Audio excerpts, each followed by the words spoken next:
Interestingly, I don't think it's a case of one over the other. It's about getting the balance right between the two. When it comes to compliance and regulation, there's no cutting corners.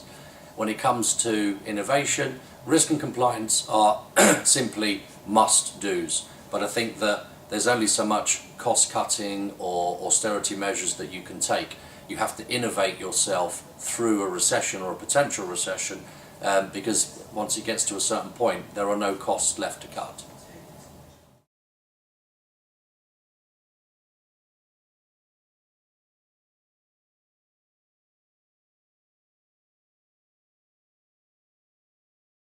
The role of IT and the role of people within IT has dramatically changed over the last few years, where there needs to be a closer link between IT and the business. So the role of IT business partner is someone that sits in the middle.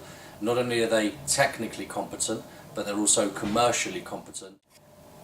What will become key is the way that organisations now look at the skills base within their current organisation, what the skills gap is within the current organisation, and then what their recruitment strategy is with a partner that can basically fill those skills gaps for the good of the wider needs of the business. A lot of this will start from grassroots level, where we have to get people into the IT industry who have better interpersonal skills, better commercial skills, but more importantly commercial skills.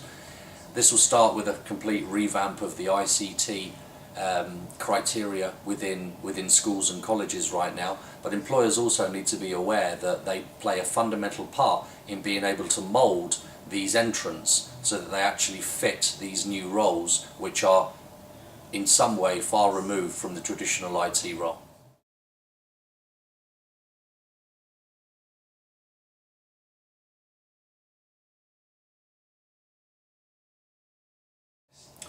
I can see where that perception may come from, but I don't completely agree with that.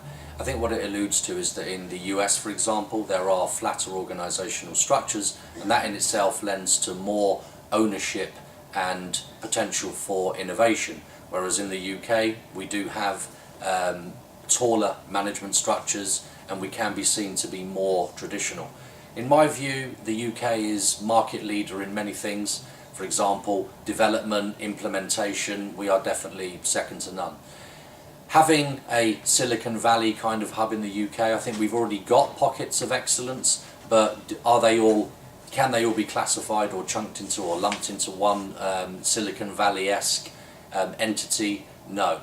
But what we do need to do is work out how we can have these smaller entities of excellence harnessed by the larger organisations for the overall good of our industry.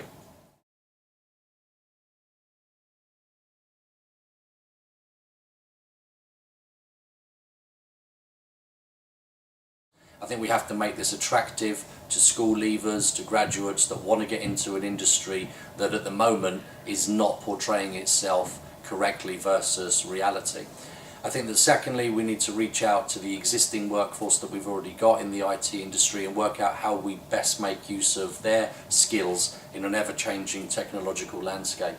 And thirdly, I think we just have to be brave and bold and decide that we're just really going to become a player and innovate through action rather than through speak.